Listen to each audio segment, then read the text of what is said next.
ರಾಜ್ಯದ 5 ರೈಲ್ವೆ ಯೋಜನೆಗೆ ವೇಗ. ತ್ವರಿತ ಭೂಸ್ವಾಧೀನಕ್ಕೆ ಸಿಎಂ ಕಟ್ಟಾಜ್ಞೆ. 5 ರೈಲ್ವೆ ಮಾರ್ಗಗಳು ಯಾವುವು? ನವಕರ್ನಾಟಕದ ನಿರ್ಮಾಣಕ್ಕೆ ಈಗ ಹೊಸ ವೇಗ ಸಿಕ್ಕಿದೆ. ರಾಜ್ಯದ ಅಭಿವೃದ್ಧಿಯ ಚಕ್ರಗಳಿಗೆ ಸಿಎಂ ಸಿದ್ದರಾಮಯ್ಯ ಚುರುಕು ಮುಟ್ಟಿಸಿದ್ದಾರೆ. ಕೇವಲ ಭರವಸೆಗಳಲ್ಲ, ಕಾರ್ಯರೂಪಕ್ಕೆ ತರಬೇಕು ಅಂತ ಸಿಎಂ ಸಿದ್ದರಾಮಯ್ಯ ಕಟ್ಟಾಜ್ಞೆ ಮಾಡಿದ್ದಾರೆ.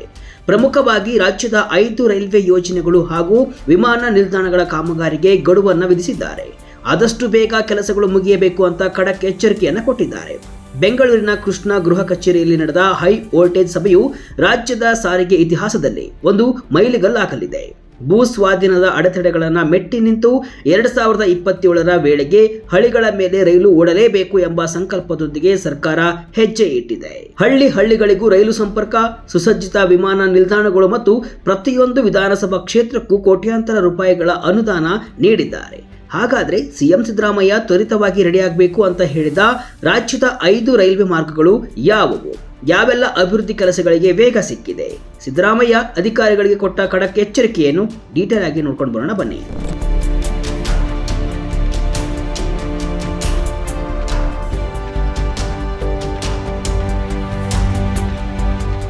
ರೈಲ್ವೆ ಯೋಜನೆಗಳು ಘೋಷಣೆಯಾಗಿ ಅದೆಷ್ಟೋ ವರ್ಷಗಳೇ ಕಳೆದಿವೆ.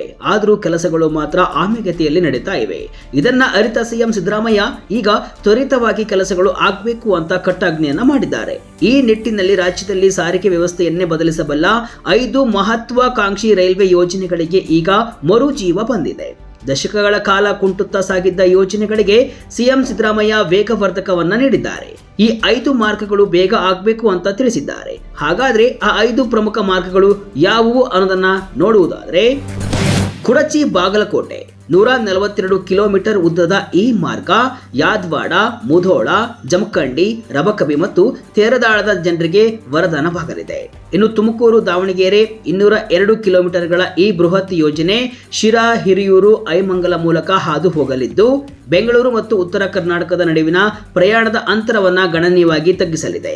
ಇನ್ನು ಬೇಲೂರು ಹಾಸನ ಮಾರ್ಗ ಕೇವಲ 27 ಕಿಲೋಮೀಟರ್ ಉದ್ದವಿದ್ರೂ ಕೂಡ ಇದು ಹಾಸನದಿಂದ ಚಿಕ್ಕಮಗಳೂರಿಗೆ ನೇರ ಸಂಪರ್ಕ ಕಲ್ಪಿಸುವ ಆಯಕಟ್ಟಿನ ಮಾರ್ಗವಾಗಿದೆ.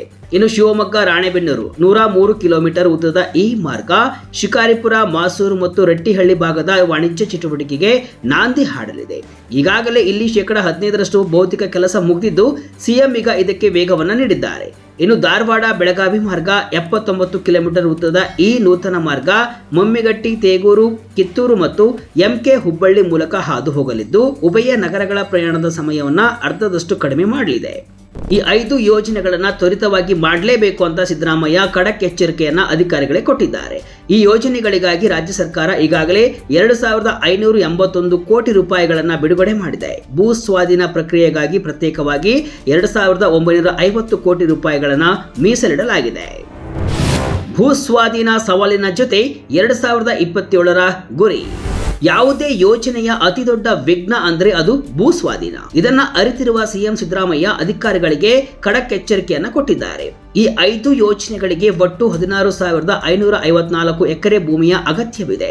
ಅದೃಷ್ಟವಶಾತ್ ಈಗಾಗಲೇ 84% ಅಂದ್ರೆ ಸುಮಾರು 13,869 ಎಕರೆ ಭೂಮಿ ಸರ್ಕಾರದ ವಶದಲ್ಲಿ ಇದೆ. ಆದರೆ ಇನ್ನುಳಿದ 2,685 ಎಕರೆ ಭೂಮಿಯನ್ನ ಸ್ವಾಧೀನಪಡಿಸಿಕೊಳ್ಳುವುದು ಬಾಕಿ ಇದೆ. ಇದಕ್ಕಾಗಿ ಸರ್ಕಾರ ಬರೋಬ್ಬರಿ 2,950 ಕೋಟಿ ರೂಪಾಯಿಗಳನ್ನ ಬಿಡುಗಡೆ ಮಾಡಿದೆ. ರೈತರಿಗೆ ನೀಡಬೇಕಾದ ಪರಿಹಾರದಲ್ಲಿ ವಿಳಂಬವಾಗಬಾರದು, ನ್ಯಾಯಯುತವಾಗಿ ಭೂಮಿ ನೀಡಿದವರಿಗೆ ಹಣ ತಲುಪಬೇಕು ಮತ್ತು ಕಾಮಗಾರಿ ತಡೆರಹಿತವಾಗಿ ಸಾಗಬೇಕು. ಇದಲ್ಲದೆ ಕಾಮಗಾರಿಗಾಗಿ ಹೆಚ್ಚುವರಿಯಾಗಿ 2,581 ಕೋಟಿ ರೂಪಾಯಿಗಳನ್ನ ರಾಜ್ಯ ಸರ್ಕಾರದಿಂದ ಭರಿಸಲಾಗ್ತಾ ಇದೆ. ಕೇಂದ್ರ ಸರ್ಕಾರವು 2027ರ ಜನವರಿ 31ರೊಳಗೆ ಈ ಯೋಜನೆಗಳನ್ನ ಮುಗಿಸುವ ಗುರಿಯನ್ನ ಹೊಂದಿದೆ. ಆದರೆ ತಾಂತ್ರಿಕ ಸಮಸ್ಯೆಗಳು ಮತ್ತು ಟೆಂಡರ್ ಪ್ರಕ್ರಿಯೆ ವಿಳಂಬದಿಂದ ಕೆಲವು ಕಡೆ ಕಾಮಗಾರಿ ಮಂದಗತಿಯಲ್ಲಿತ್ತು.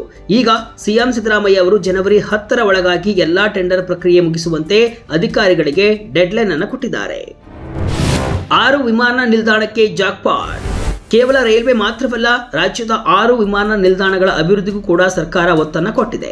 ಅದರಲ್ಲೂ ಹಾಸನ ವಿಮಾನ ನಿಲ್ದಾಣದ ಭೂಸ್ವಾಧೀನ ಪರಿಹಾರವನ್ನ ತಕ್ಷಣವೇ ವಿತರಿಸಲು ಆದೇಶಿಸಲಾಗಿದೆ. ಇನ್ನು ಗ್ರಾಮೀಣ ಭಾಗದ ರಸ್ತೆಗಳಿಗೂ ಸರ್ಕಾರ ಬಂಪರ್ ಕೊಡುಗೆಯನ್ನು ಕೊಟ್ಟಿದೆ. 2024-25ನೇ ಸಾಲಿನ ಮಳೆ ಹಾನಿಯಿಂದ ಹದಗೆಟ್ಟ ರಸ್ತೆಗಳ ದುರಸ್ತಿಗೆ 1890 ಕೋಟಿ ರೂಪಾಯಿ ಅನುಮೋದನೆ ನೀಡಲಾಗಿದ್ದು, ರಾಜ್ಯದ ಪ್ರತಿ ಹಳ್ಳಿಯೂ ಕೂಡ ಅಭಿವೃದ್ಧಿಯಾಗಬೇಕು ಎಂಬ ಉದ್ದೇಶದಿಂದ ಮುಖ್ಯಮಂತ್ರಿಗಳ ವಿಶೇಷ ಅನುದಾನದ ಅಡಿ ಬೃಹತ್ ಮೊತ್ತ ಹಂಚಿಕೆಯಾಗಿದೆ. 2024-25ನೇ ಸಾಲಿನಲ್ಲಿ 205 ವಿಧಾನಸಭಾ ಕ್ಷೇತ್ರಗಳಿಗೆ ಒಟ್ಟು 8,666 ಕೋಟಿ ರೂಪಾಯಿಗಳನ್ನು ಹಂಚಿಕೆ ಮಾಡಲಾಗಿದೆ. ಅಂದರೆ ಪ್ರತಿ ಕ್ಷೇತ್ರಕ್ಕೂ ಸರಾಸರಿ 25ರಿಂದ 40 ಕೋಟಿ ರೂಪಾಯಿಗಳ ಅನುದಾನ ಸಿಗಲಿದೆ. ಈಗಾಗಲೇ 250 ಕೋಟಿ ರೂಪಾಯಿಗಳನ್ನು ತುರ್ತು ಕೆಲಸಗಳಿಗಾಗಿ ಬಿಡುಗಡೆ ಮಾಡಲಾಗಿದ್ದು, ಜನವರಿ 10ರೊಳಗೆ ಎಲ್ಲಾ ಟೆಂಡರ್ ಪ್ರಕ್ರಿಯೆಗಳನ್ನು ಪೂರ್ಣಗೊಳಿಸಿ ಕಾಮಗಾರಿ ಆರಂಭಿಸುವಂತೆ ಸಿದ್ದರಾಮಯ್ಯನವರು ಜಿಲ್ಲಾಧಿಕಾರಿಗಳಿಗೆ ಗಡುವನ್ನು ಕೊಟ್ಟಿದ್ದಾರೆ. ಕೇಂದ್ರದ ವಿರುದ್ಧ ಸಿದ್ದು ಅಸಮಾಧಾನ. ಎಥೆನಾಲ್ ಖರೀದಿ ಕುರಿತಾಗಿ ಕೇಂದ್ರ ಸರ್ಕಾರದಿಂದ ಮನವಿಗೆ ಯಾವುದೇ ರಾಜ್ಯದ ಮೆಕ್ಕೆಜೋಳ ಬೆಳೆಗಾರರ ಕುರಿತು ನಕಾರಾತ್ಮಕವಾಗಿ ಧೋರಣೆ ಮುಂದುವರೆಸಿದೆ ಅಂತ ಸಿಎಂ ಅಸಮಾಧಾನವನ್ನು ವ್ಯಕ್ತಪಡಿಸಿದ್ದಾರೆ. ಮೆಕ್ಕೆಜೋಳ ಹಾಗೂ ತೊಗರಿ ಖರೀದಿ ವಿಚಾರವಾಗಿ ಅಧಿಕಾರಿಗಳ ಸಭೆ ನಡೆಸಿದ ಅವರು ಕೇಂದ್ರದಿಂದ ಸ್ಪಂದನೆ ಸಿಗದ ಕಾರಣಕ್ಕೆ ಇಂಡೆಂಟ್ ನಿಗದಿಪಡಿಸಿರುವ ಪ್ರಮಾಣದಷ್ಟು ಖರೀದಿಗೆ ಸ್ಥಳೀಯ ಸಂಸ್ಥೆಗಳು ಕ್ರಮವನ್ನು ಕೈಗೊಳ್ಳಬೇಕು ಅಂತ ಸೂಚನೆಯನ್ನ ನೀಡಿದರು.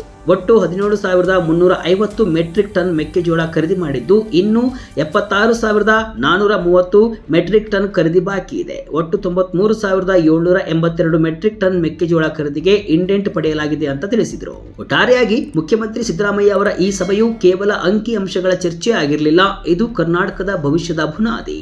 5 ರೈಲ್ವೆ ಮಾರ್ಗಗಳು ಪೂರ್ಣಗೊಂಡರೆ ರಾಜ್ಯದ ಉತ್ತರ ಮತ್ತು ದಕ್ಷಿಣ ಭಾಗಗಳ ನಡುವಿನ ಭಾವನಾತ್ಮಕ ಮತ್ತು ಆರ್ಥಿಕ ಸಂಬಂಧ ಮತ್ತಷ್ಟು ಗಟ್ಟಿಯಾಗಲಿದೆ. ಭೂ ಸ್ವಾಧೀನದ ಅಡೆತಡೆಗಳನ್ನು ದಾಟಿ ಟೆಂಡರ್ ಪ್ರಕ್ರಿಯೆಗಳನ್ನು ಚುರುಕುಗೊಳಿಸಿ 2027ರ ವೇಳೆಗೆ ನವ ಕರ್ನಾಟಕದ ಕನಸನ್ನ ಸಾಕಾರಗೊಳಿಸಲು ಸರ್ಕಾರ ಪ್ಲಾನ್ ಮಾಡಿಕೊಂಡಿದೆ. 8,000 ಕೋಟಿಗೂ ಅಧಿಕ ಮೊತ್ತದ ಈ ಮೂಲಸೌಕರ್ಯ ಯೋಜನೆಗಳು ರಾಜ್ಯದ ಜನತೆಗೆ ಆದಷ್ಟು ಬೇಗ ಸಿಗುವಂತಾಗಲಿ, ರಾಜ್ಯದ ಎಲ್ಲೆಡೆ ರೈಲುಗಳು ಸಂಚರಿಸುವಂತಾಗಲಿ.